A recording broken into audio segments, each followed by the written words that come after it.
एक बार एक व्यापारी अपने किसी काम से कुछ दिनों के लिए प्रदेश से दूर गया हुआ था। जब वह अपना काम खत्म करके घर पहुंचा, तो देखता है कि उसकी पूरी तिजोरी खाली है। उसकी मेहनत की सारी कमाई चोरी हो चुकी है। व्यापारी घबरा गया और उसने अपने घर के सारे नौकरों को बुलाया। व्यापारी के घर में कुल 5 नौकर थे। व्यापारी की एक आवाज पर सारे नौकर उसके सामने आकर खड़े हो गए। व्यापारी ने उनसे पूछा, तुम लोगों के होते हुए घर में इतनी बड़ी चोरी कैसे हो गई?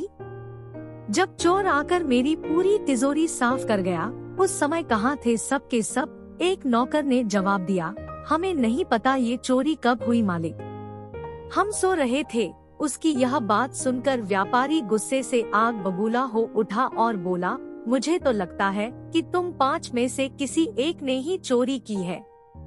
तुम्हारा हिसाब अब बादशाह अकबर ही करेंगे। यह कहता हुआ वो महल की ओर चल पड़ा। बादशाह अकबर अपने दरबार में बैठकर जनता की समस्या सुन रहे थे कि तभी व्यापारी वहां पहुंच गया। व्यापारी ने कहा, न्याय हुजूर, न्याय, मेरी समस्या को दूर करें। बादशाह ने पूछा, क्या हुआ? कौन हो तुम और क्या है तुम्हारी समस्या? व्यापारी बोला, मैं आप ही के राज्य में रहने वाला एक व्यापारी हूँ महाराज। एक जरूरी काम से कुछ दिनों के लिए प्रदेश से बाहर गया था। जब वापस आया तो मेरी सारी तिजोरी लुट चुकी थी। मैं बर्बाद हो गया। हुजूर, मेरी मदद करें। यह सुनकर बादशाह ने व्यापारी से कुछ सवाल पूछे, जैसे कितना सामान चोरी हुआ, क्या उसे किसी पर शक है आदि। सवालों के जवाब मिलने के बाद अकबर ने व्यापारी का मामला बीरबल को सौंप दिया और कहा कि असली चोर को पकड़ने में बीरबल उसकी मदद करेंगे। अगले दिन बीरबल व्यापारी के घर पहुँचे। उन्होंने सभी नौकरों को बुलाया और उनसे पूछा कि चोरी की रात वो सभी कहाँ थे। सभी ने कहा कि वो व्यापारी के घर में ही रहते हैं और उस रात भी व्यापारी के घर में ही सो रहे थे। बीरबल ने उनकी बात मान ली और कहा, आप सभी को परेशान होने की जरूरत नहीं है।